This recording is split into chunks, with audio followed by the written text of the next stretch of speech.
Muchísimas gracias por estar en sintonía de Zona Común. Es un honor estar compartiendo con ustedes. Como lo habíamos indicado al inicio del programa, hoy se encuentra con nosotros el licenciado Hugo Hernández. Él es abogado y notario y también es comunicador.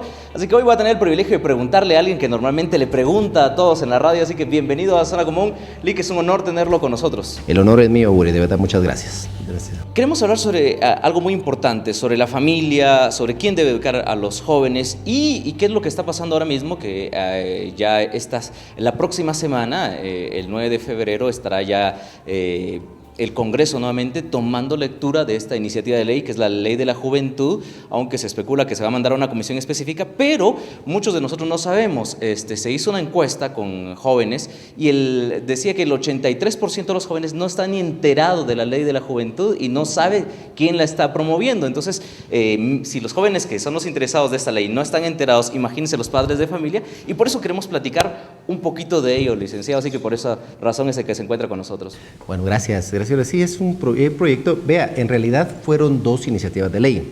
Una fue la 3896 y la otra la 4826, si no estoy mal, o 29, si no estoy mal. Una es copia de la otra. Las iniciativas pues no eran en sí malas, fueron bastante técnicas en algunos momentos, que promovía crear, en lugar del Consejo Nacional de la Juventud, un Sistema Nacional de Juventud, con la participación de algunas representantes de los ministerios de Estado y también con la participación de los consejos de desarrollo. Ello para promover que, como Guatemala es un país que es mayoritariamente joven, pudiese en su momento promover un desarrollo integral de la juventud, económico, físico, financiero, etcétera. Sin embargo, han habido algunas enmiendas. Esas enmiendas, en realidad, con la interpretación extensiva que se le puede dar, sí puede afectar en algún momento situaciones muy susceptibles, situaciones familiares. Si se toma en consideración que la misma ley reconoce jóvenes desde los 13 años y desde los 13 a los 18 todavía están bajo la tutela familiar. Pero esa separación que hace de la juventud no la hace en la ley para todos los demás derechos que dice que debe el Estado garantizar a los jóvenes. Entonces, en realidad son 4 artículos los que han generado mucha polémica. El artículo 5, que habla de una educación sexual diferenciada. El artículo 10 y 11 es que hablan de los derechos de la juventud y las obligaciones del Estado, y es el 11 el que le hicieron una enmienda que la Iglesia Católica particularmente la ha visto, y yo la he visto bien. O sea, he visto la protesta pues de la Iglesia Católica, la he visto bien porque sí está muy enfocada. Antes de ingresar a esos artículos, Lick, ¿usted cree que en Guatemala, que el 51% de la población es joven, perdón, el 70% de la población es joven, realmente necesitamos una ley o estaremos haciendo más burocracia para ello? Es un buen punto de vista porque se crea un sistema y se crea también una fuente de financiamiento. Entonces, estamos ante un Estado que tiene limitaciones serias en financiarse. El financiamiento del presupuesto de este año está muy por debajo como se creía. Entonces, por eso es que el presidente anda en el Congreso pidiendo que le den los bonos y todo eso, porque en realidad está desfinanciado el presupuesto. Y esta ley obligaría a hacer un poco más de burocracia. Los derechos que están en la ley, generales, no los específicos, son los mismos derechos que tienen los niños y los mismos derechos que pueden tener los humanos, los mayores. De manera es que son repetitivos. Básicamente ya son los derechos contenidos en la Constitución, los generales. Los específicos son los que se debaten. La cuestión está ahí, es quién lo va a financiar. Ahorita con las enmiendas que quieren establecer, antes le decía que era sobre el impuesto al tabaco, pero el impuesto al tabaco ya dice la ley que es para el Ministerio de Salud. Exacto. Entonces le iban a quitar al Ministerio de Salud. Ahora resulta que el impuesto sobre la renta.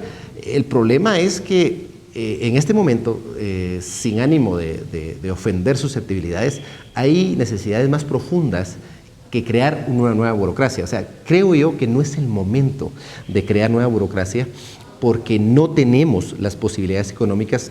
Y entonces crearíamos otro elefante blanco, otro monstruo ahí que está ahí y que no tiene sentido porque no hay plata para darle en este momento. O sea, hay gente que me va a decir, sí, pero es necesario, pero ya hemos vivido mucho tiempo sin esto. Y este año, 2016, creo yo que no es el momento para que se discuta.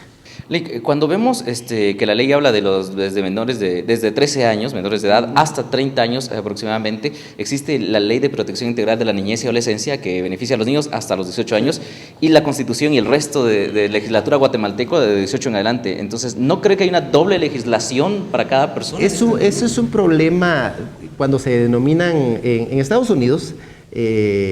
Ahí lo que se denomina, fue el impulsor el país de lo que se denomina acciones afirmativas.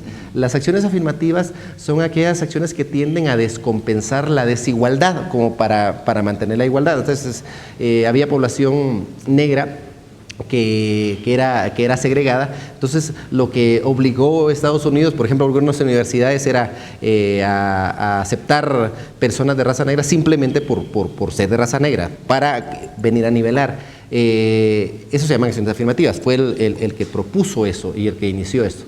Ahora Estados Unidos ya no lo está haciendo.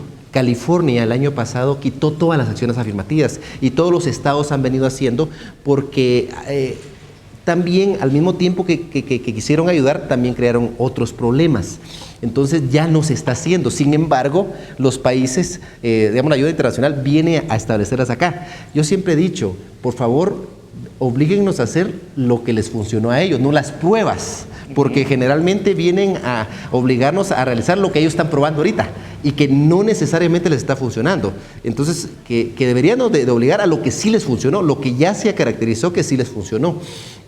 Entonces, la ley de la juventud crea protección de los 13 a los 18, que ya lo tiene la ley de protección integral, la ley Pina, y también de los 18 a los 30. Y ahí está el asunto. Esas acciones afirmativas, yo sí considero que viene a desvirtuar un tanto el principio de igualdad. Entiendo que hay que se debe ayudar a crear, pero no necesitamos una ley. Lo que necesitamos son políticas, políticas que vengan a establecer un mejor desarrollo integral de la juventud. O sea, es decir, es como en el derecho penal. En el derecho penal se crean delitos. Y a veces no se necesitan crear delitos. Lo que se necesita son políticas criminales para venir a responder al fenómeno criminal, que no necesariamente tienen que ser leyes. Y en Guatemala estamos llenos de leyes porque obviamente hay ciertas organizaciones que, perdonen, pero lucran con esas.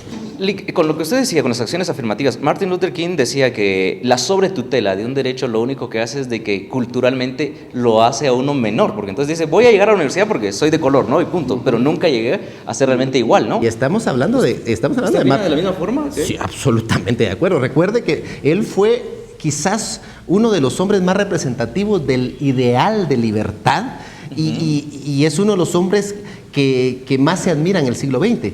Y él, a pesar de ser negro, él nunca pidió la tutela del Estado. Él lo que pedía es condiciones iguales, pero no necesariamente tienen que ser a través de leyes, sino que simplemente a través de políticas. Sí crea problemas graves esa protección, entre comillas, porque lo que se va a hacer, por ejemplo, si yo vengo a proteger a la gente muy necesitada, a darle ciertas ayudas constantes, lo que voy a hacer es más pobres. En lugar de ayudarles, exacto, creo más pobreza, porque entonces voy a crear una necesidad. Pero si vengo a crear oportunidades donde las personas puedan desarrollarse, voy a crear riqueza.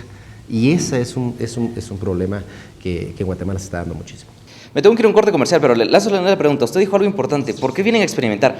¿Quiénes son los interesados realmente en esta ley? ¿Por qué hay tanto financiamiento? Viene de todas partes, hacen toda una semana de conciertos y a las personas que los llevan allá frente al Congreso les pagaron muy bien, acarrearon gente, firmas por todas partes. ¿Quién está financiando todo eso? A lo mejor desde una perspectiva muy global, porque no tenemos indicado, pero a lo mejor usted nos puede ayudar. Vamos a un corte comercial acá en Zona Común. Ya volvemos acá en este programa.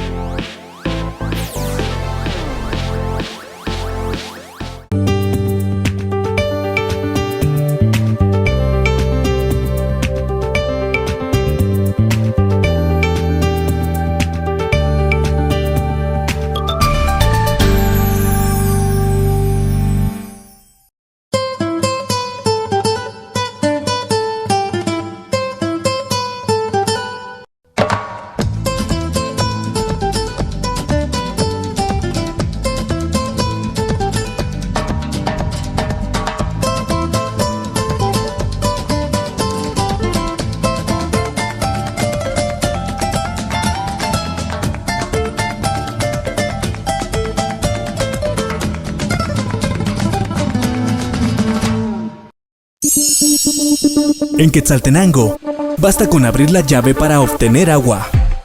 Pero ¿sabías que para esto, Emax lleva a cabo procesos desde los pozos de extracción de los nacimientos, transportación y tratamiento? En Emax cuidamos que la calidad de agua que se consume sea óptima. Cuidar del recurso agua es responsabilidad de todos. Empresa Municipal Aguas de Xelajú. Emax, comprometidos con la calidad.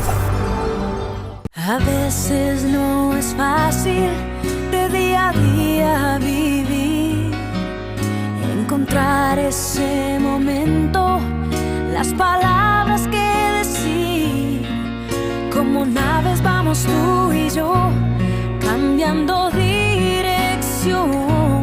No puedo creer en lo que siento, que yo estoy perdiendo tu amor. Como el fuego se apagó, la pasión desvaneció. Nos mirábamos con ternura, ya ni hablamos tú y yo. Pero aún yo sigo sintiendo que te quiero y seguiré creyendo. Si confrontamos lo que la vida nos traerá, el amor siempre vencerá.